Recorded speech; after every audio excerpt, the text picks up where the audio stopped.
Hozir Turkiyada yashayotgan Abdurahmon Mehmetning yurtidagi oilasi Xitoy hukumatining bevosita ziyonkashligiga uchirgan oilaning biri bo'lib, uning 3 yildan buyon oilasi bilan bo'lgan aloqasi uzilgan.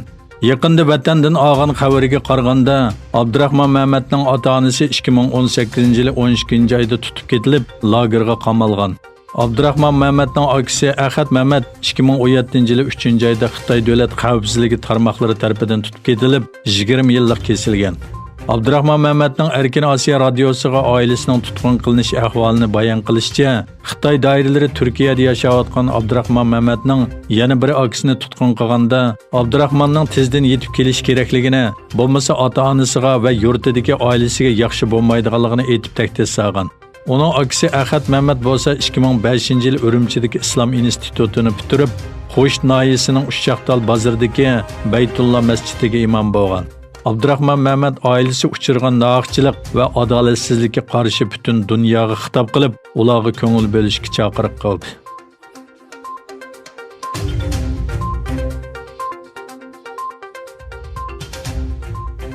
Xitoyning oldingi qatordagi gen uchurlarini pishiqlab ishlash va biofan texnika shirkati BJE Sharq Turkistonda gen bankisi qurilganligini e'lon qildi. Amerika xabar torbekiti AQS'da e'lon qilingan tadqiqot maqolasiga qaraganda, irsiyat uchurlari orqali nishonliq oz-sonliq millatlarni izqolash iqtidorini taraqqiy qildiradigan BJE shirkati Uyg'urlar uchun gen uchurlarini to'plash va bartaraf qilishga qatnashgan. Shundaqla chet ellarga Xitoy virusini tekshirish uskunalari bilan ta'minlaydigan shirkatlardan biri ekan. Bu shirkat yana irsiyat bankisi va adliya hamkorlik markazi quradiganligini e'lon qildi. Amerika axborot va bexatarlik markazi NSCS'ning mas'uli William Ivanova mundaq dedi. Xitoy hukumatining har xil usullar bilan shaxslarning shaxsiy uchurlarini izqolash tarixi bor. Xitoy Kompartiyasining buyrug'iga bo'ysunadigan bunda Xitoy shirkatlari butun dunyodagi kishilarning shaxsiy uchurlarini osonlikcha to'play oladi. Ivanova xalqaro hukumat qo'llanadigan virus tekshirishning Xitoyni zo'r miqdordagi DNA sonliq ma'lumotlarini to'plash fursati bilan ta'minlaydiganligini, shunga bu xil yer shari virusning tekshirishning maxfiy ilib berilishi kerakligini o'ttirg'a qo'ydi.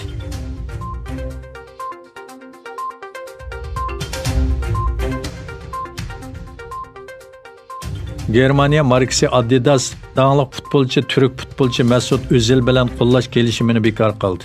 Germaniyada nashr qilingan Bilet gazeti Mەsۇت ئۆزىلning prezident Erdo'g'an bilan tushgan surati va Sharq Turkiston haqida qilgan bayonotining kelishimining bekor qilinishidagi muhim sabablardan ekanligini ilgari surdi.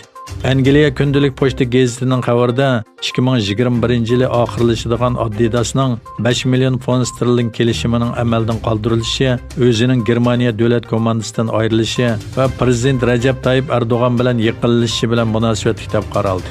2019-yili 12-oyning 13-kuni Mەsۇt ئۆزىل ommaviy taratquy hisoblarida Xitoyning Sharq Turkistondagi kishilik huquq dafsandichiligiga va buningga sukut tuturgan musulmon dunyosiga xitob qilgan edi.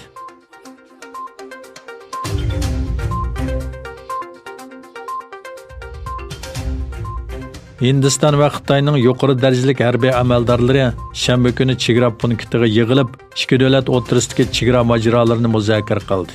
Yaqinqi 4 haftadan buyon ikki taraf doiralari bu haqda aloqalashib kelgan.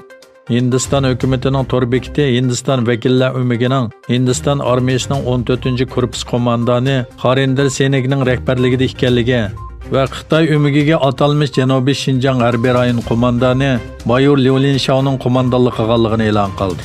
Egilishicha yig'in maydoni atalmish Shinjang va Hindiston chegarasidagi Ladakh ekan.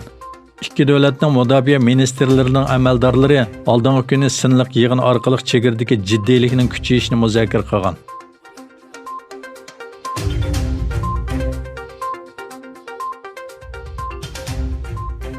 Turkiya davlat mudofaa ministri Usuli Akar va qism komandirlari chegara rayonida o'tkazilgan yig'indan keyin eng yangi ahvolga munosabatli muhim bayonotlarni qildi.